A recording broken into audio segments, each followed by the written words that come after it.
Time now for the Daily Answer, sponsored by Salem Surround on The Answer Now TV. New poll came out, a Harvard-Harris approval rating for Trump. He's up to 47%. He's up 3 points since November. And, of course, it bears repeating that he is more popular among Americans at this stage of his presidency, at this stage of his second term, than either Barack Obama or George W. Bush. And, you know, you say that and you think, do people even know that? Do they get it? I'm also happy to be here after thinking I was going to be off today. I came back from Jacksonville, Florida with this blinking white light in my right eye and my periphery. I thought, well, this isn't good. What's this about? And then I got a black smudge. They call it a floater. Eric Hansen, my ops manager, said, oh, I know what that is. Gina, my wife Gina had a floater. I said, what the heck's a floater? Only thing I ever heard about with a floater is something that might be, you know, in the lavatory.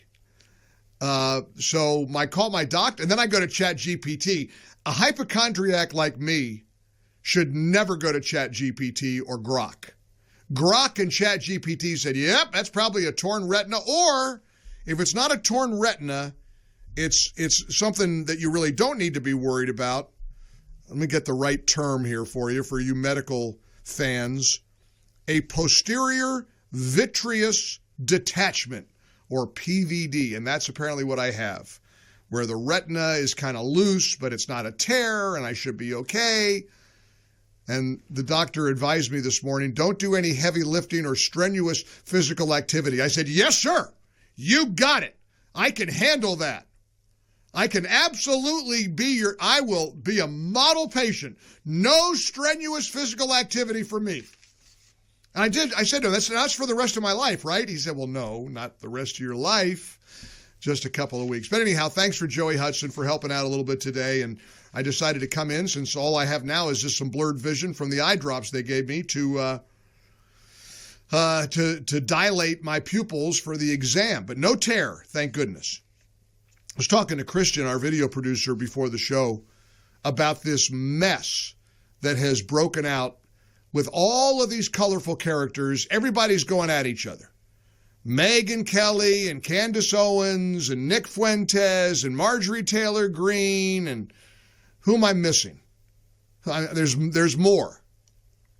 And it's just regrettable because the real enemy of America is the person who wants to destroy America from within, and that really is today's Democrat Party. But then once in a while, Republicans act just like Democrats. You got to hear this clip. I saw this clip. It's a Republican senator from Utah, John Curtis. This is not a guy who's typically making headlines. And he shows up on CNN. There is now a spotlight on the Somali community, not only in Minnesota, but all over the country. And look, I'm not saying this as an attack. Somalia is a third world country. And plenty of Somalis have escaped Somalia to come to the United States. And according to authorities, many Somalis committed horrific Medicaid fraud to the tune of over $1 billion with a B in Minnesota. And you got the mayor of Minneapolis speaking in Somali. You got the governor of Minnesota, that goofball Waltz, who had the state flag redesigned so that it would more closely resemble the Somalia flag. It's insane. And so along comes Republican Senator John Curtis of Utah. He decided to pop up on CNN and say this. And the best thing I can do is set my example. And I think all of us need to wake up every morning, look in the mirror and say, what are we doing? What am I doing specifically today to make this country a better country, to make all of our immigrants feel more welcome? That's what we've always had. And I think if more of us would do that, it would matter less what individuals said. He wants that to be the first thing you do when you wake up in the morning, not the second or the third, or even the 4th, first thing you ought to do is wake up, look in the mirror, and say, what can I do to make immigrants feel more welcome? Look, we are a nation of immigrants. I don't mind saying that. I'm the product of immigrants. I say it, I've said it to you a million times. My grandparents came over here on the boat from Ireland and from Lithuania on both my parents' side. Not my great-grandparents, my grandparents. And I remember sitting in my grandpa's lap, listening to him tell me Cape Tau in Lithuanian. I remember stories about my mom's mom, a woman from Ireland. But as President Trump often says, come over here legally, like my grandparents did. To storm the country and act entitled is insane. You want to talk about insanity? I give you Ilhan Omar from Minnesota. Check out this woman who decides to show up on CBS over the weekend with Margaret Brennan, and she says any effort to deport Somalis who are here illegally reminds her of Nazi Germany. I want to ask you about something else that the architect of the president's immigration policy, Stephen Miller, said. On Thanksgiving Day, he posted, "No magic transformation occurs when failed states cross borders. At scale, migrants and their descendants recreate the conditions and terrors of their broken homelands." What do you make of this argument of failure to assimilate and sort of ruining America?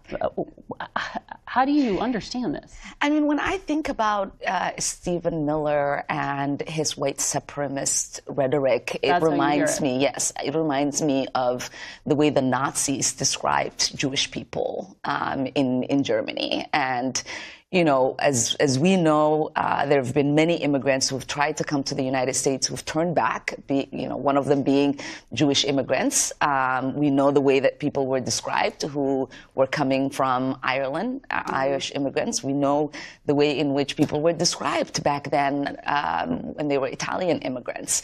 And to me, you know, we're yes, of course, ethnically Somali. We are in this country as Americans. Yeah. We are citizens. We are productive part of this nation, and we will continue to be. Incidentally, somebody pointed out that Margaret Brennan hack, that CBS hack, who's the host of Face the Nation. You could hear her loving, yeah, yes, you're right, yes, Congress. And then she turned around and talked to Scott Besson and just ripped into him, wouldn't let him finish a sentence. It's always stunning to watch the bias of an anchor like Margaret Brennan come out when she's interviewing a whack job far-left radical like Ilhan Omar, and she slobbers all over her. But when she's got a Republican member of the administration, she's interrogating him like a police sergeant asking somebody questions under a naked light bulb back in the interrogation room. It's like Jekyll and Hyde. It's actually comical to see how really lousy these highly paid hosts of the Sunday morning news shows can be. Also over the weekend, the New York City mayor-elect Zohran Mamdani issued a video message. Now, you would think, a couple weeks before Christmas, yeah, he's not Christian, he's a Muslim, but maybe he'll say Happy Ramadan. You know, if he doesn't want to say Merry Christmas, and God forbid the incoming mayor of New York wishes anybody a Merry Christmas, that's probably not happening. But he did have a very important message for a certain category of people in his beloved New York City. Here's his message. Last weekend, ICE attempted to raid Canal Street and detain our immigrant neighbors. As mayor, I'll protect the rights of every single New Yorker, and that includes the more than 3 million immigrants who call this city their home. But we can all stand up to ICE if you know your rights. If you encounter ICE, these are the things that every New Yorker should know. First, ICE cannot enter into private spaces like your home, school, or a private area of your workplace without a judicial warrant signed by a judge. That looks like this. If ICE does not have a judicial warrant signed by a judge, you have the right to say, I do not consent to entry, and the right to keep your door closed. Sometimes ICE will show you paperwork that looks like this and tell you that they have the right to arrest you. That is false. ICE is legally allowed to lie to you, but you have the right to remain silent. If you're being detained, you may always ask, "Am I free to go?" repeatedly until they answer you. You are legally allowed to film ICE as long as you do not interfere with an arrest. It is important to remain calm during any interaction with ICE or law enforcement. Do not impede their investigation, resist arrest, or run. One last thing. New Yorkers have a constitutional right to protest, and when I'm mayor, we will protect that right. New York will always welcome immigrants, and I will fight each and every day to protect, support, and celebrate our immigrant brothers and sisters. This is going to go real well. I'm not kidding you. I hate to say this. I can't wait to see this thing unfold. You want to grab the tub of popcorn and watch what New York City is going to turn into under that lunatic? I can't wait. I really can't. I'm so glad I went there over the holidays. I got my Christmas fix in. I saw the Rockettes. I looked and saw the stores, the Windows stores, the storefronts on Fifth Avenue, saw the tree. Yeah, I got it all out of my system. Because I don't know about you, I may never go back to New York City with that guy as mayor of New York. Yeah, that'll go real well.